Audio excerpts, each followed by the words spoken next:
اپنے پاؤں پر چچا جان اپنے بھتیجے عمر سے بہت محبت کرتے تھے۔ اپنی لائبریری کی چابیاں وہ عمر کے ہی حوالے کیا کرتے تھے۔ ایک دن وہ شہر سے باہر گئے ہوئے تھے۔ عمر لائبریری سے کوئی کتاب لے کر اتر رہا تھا۔ بارش بند ہو چکی تھی لیکن سیڑھیوں پر پھسلن تھی جس سے اس کا پاؤں پھسل گیا۔ وہ اپنا توازن برقرار نہ رکھ سکا۔ سیڑھیوں سے گرتے ہوئے عمر نے چیخ ماری۔ امی جان اور آپی دوڑتی آئیں۔ ہائے میری ٹانگ، مجھ سے چلا نہیں جا رہا، میری ٹانگ۔ عمر کا ہاتھ دائیں ٹانگ پر تھا۔ آپی کے فون کرتے ہی ریسکیو والے آ گئے۔ ڈاکٹر صاحب نے ایکس رے دیکھ کر بتایا ٹانگ 2 جگہوں سے ٹوٹ گئی ہے، اب سوائے آپریشن کے کوئی راستہ نہیں۔ کچھ دیر بعد ابا جان بھی آ گئے۔ چچا جان کو اطلاع ملی تو وہ بھی سب کچھ چھوڑ کر جہاز کے ذریعے آئے۔ جب انہیں معلوم ہوا آپریشن کرنا پڑے تو چچا جان نے کہا اگر ڈاکٹر کا یہ مشورہ ہے تو دیر مت کیجیے، میں 3-4 گھنٹے میں آ جاؤں گا۔ چچا جان جب ہسپتال پہنچے تو عمر کو آپریشن تھیٹر سے باہر لے آیا جا رہا تھا۔ انہوں نے کہا یہ سب میری وجہ سے ہوا ہے۔ چچا جان کی بات سن کر عمر کے ابو جان نے کہا تم ایسا کیوں سوچتے ہو؟ جو ہوتا ہے وہ ہو کر رہتا ہے۔ اللہ تعالیٰ نے چاہا تو عمر جلد صحت یاب ہو جائے گا، وہ پہلے کی طرح دوڑے گا، بھاگے گا۔ 2 دن بعد عمر ہسپتال سے گھر آ گیا۔ چچا جان اس کا دل بہلانے کے لیے اسے کہانیاں سناتے، اس سے بار بار پوچھتے کہ کیا کہیں کھانے کو دل کر رہا ہے۔ چچا جان ایک سوال کا جواب دیجیے۔ عمر نے اپنی ٹانگ پر ہاتھ رکھ کر کہا ہاں ہاں ضرور پوچھو، کیا پوچھنا چاہتے ہو؟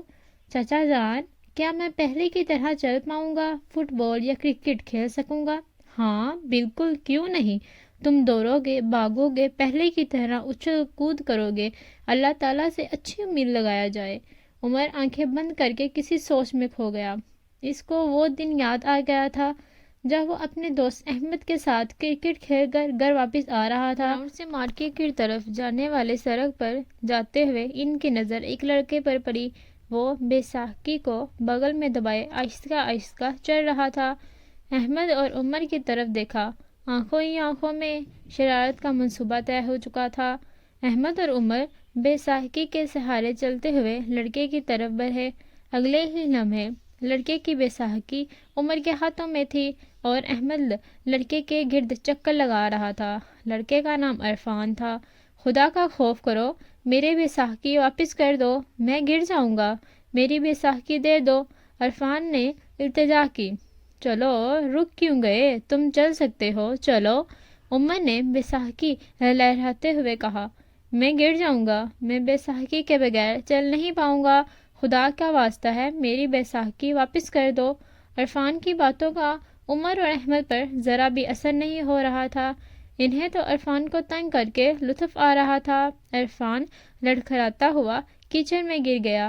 اگر ایک آدمی عرفان کی مدد کو نہ آتا تو وہ تو اسے مزید تنگ کرنے کا ارادہ رکھتے تھے۔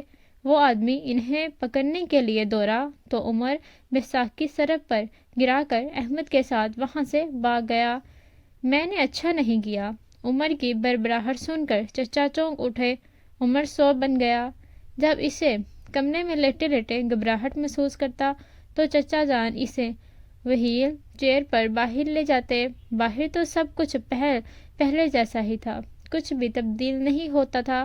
اس کے دوست بھی معمول کے مطابق کرکٹ کھیلنے کے لیے گراؤنڈ میں جا رہے تھے۔ وہ گھر میں قید ہو کر رہ گیا تھا۔ عمر کے دوست اس سے ملنے آئے تو عمر نے ان سے عرفان کے بارے میں پوچھا۔ احمد نے جھٹ کہا وہ وہی بیساکھی لے پھرتا رہتا ہے، ویسے اس دن اسے تنگ کرنے کا بزا برا آیا تھا، میں جب بیساکھی لے کر باہر نکلوں گا تو کیا تم مجھے بھی تنگ کرو گے؟ عمر کے سوال پر تو سب کو چپ لگ گئی تھی۔ بولو، جواب دو، میں بھی تو اب لنگڑا ہوں، نہ جانے کب اپنے پاؤں پر چل پاؤں گا۔ عمر کی باتوں نے تو اس کے دوستوں کو دل کو چیر کر رکھ دیا تھا۔ احمد نے حسن اور محسن کی طرف دیکھا۔ سب کے سر شرم سے جھکے ہوئے تھے، سب شرمندہ تھے۔ چچا جان دروازے میں کھڑے سب سن رہے تھے، جان چکے تھے۔ اب وہ عمر کی پریشانی بھی سمجھ چکے تھے۔ جب عمر کے دوست واپس جانے لگے تو انہوں نے احمد کو روک لیا۔ عرفان کیا روزانہ کھیل دیکھنے آتا ہے؟ چچا جان نے پوچھا۔ جی چچا جان، وہ ہر روز گراؤنڈ کے پاس نظر آتا ہے، بیساکھی اس کی بغل میں ہوتی ہے، احمد نے بتایا۔ اگلے دن پھر عمر کے تمام دوست اس کے گرد بیٹھے ہوئے تھے۔ چچا جان جب کمرے میں آئے تو سب نے ان کے احترام میں کھڑے ہو گئے۔ عمر، کوئی آپ سے ملنے آیا ہے۔ کون ہے وہ؟ عمر نے پوچھا۔ خود ہی دیکھ لو، وہ کہہ کر چچا جان کمرے سے باہر گئے۔ چند لمحوں بعد وہ واپس آئے تو ان کے ساتھ عرفان بیساکھی کے سہارے آہستہ آہستہ چلتے ہوئے کمرے میں داخل ہوا۔ اسے دیکھ کر سب کے سر شرم سے جھک گئے۔ عمر نے روتے ہوئے اپنے سلوک کی معافی مانگی۔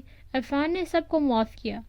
میں آپ سب کو معاف کرتا ہوں، میرے لیے دعا کرنا، مجھے جس کی تلاش ہے وہ مجھے مل جائے۔ کون ہے وہ؟ حسن نے پوچھا۔ وہی جس کو میں نے بار بار لنگڑا کہہ کر تنگ کیا تھا، اب بیساکھی میرا سہارا بن گئی ہے۔ اس کا نام اظہار ہے، وہ مجھے ہر لمحہ یاد آتا ہے۔ میں اسے لنگڑا کہہ کر بھاگ جاتا تھا۔ ایک دن اسے لنگڑا کہہ کر بھاگ رہا تھا تو ایک گاڑی سے ٹکر گئی۔ میری جان تو بچ گئی، مگر ایک ٹانگ کی ہڈی ایسے ٹوٹی کہ علاج کے باوجود اپنی ٹانگ پر نہ چل سکا۔ مجھے طویل عرصے سے اظہار کی تلاش ہے، وہ مل جائے تو اس سے اپنے رویے کی معافی مانگوں، شاید اس طرح میرے دل کا قرار آ جائے۔ عرفان یہ کہتے ہوئے اب روز ہو گیا۔ اچانک چچا کی آواز کمرے میں گونجی۔ تمہاری تلاش ختم ہوئی؟ اظہار میرے دوست احسان کا بیٹا ہے، میں اسے یہاں لے کر سکتا ہوں۔ کیا ایسا ہو سکتا ہے؟ عرفان نے آنسو پونچھتے ہوئے کہا۔ کل ہم دوبارہ یہاں اکٹھے ہوں گے، چچا جان بولے۔ اگلے دن جب اظہار اور عرفان کا آمنا سامنا ہوا تو دونوں اپنی بغلوں میں بیساکھیاں دبائے آ گئے تھے۔ وہاں موجود سبھی انہیں بغل غیر ہونے دیکھ کر بہت خوش ہوئے۔ عرفان نے معافی کا کلام زبان سے ادا کرنے چاہا تو اظہار نے فوراً کہا، میں ہر بار بھول چکا ہوں، تم بھی سب کچھ بھول جاؤ، کسی کی تکلیف مت پہنچاؤ، روزانہ وہ تکلیف لوٹ کر تمہارے پاس آئے جائے گی۔ اظہار کی باتوں سے عرفان کی پریشانی جاتی رہی تھی۔ جب دونوں وہاں سے جانے لگے تو عمر نے کہا، میرے لیے دعا کرنا کہ میں اپنے پاؤں پر چل پاؤں۔ اظہار اور عرفان یکدم زبان ہو کر بولے، انشاءاللہ تم بہت جلدی اپنے پاؤں پر چلو گے۔ تو اس کہانی سے ہمیں کیا سبق ملتا ہے؟ ہمیں کسی کا مذاق نہیں اڑانا چاہیے، اللہ سب دیکھ رہا ہے۔ آپ کسی کو جیسا کہو گے آپ کے ساتھ ویسا ہو سکتا ہے۔ I hope you like my video, so please don't forget to subscribe my channel and press the bell icon. Thank you.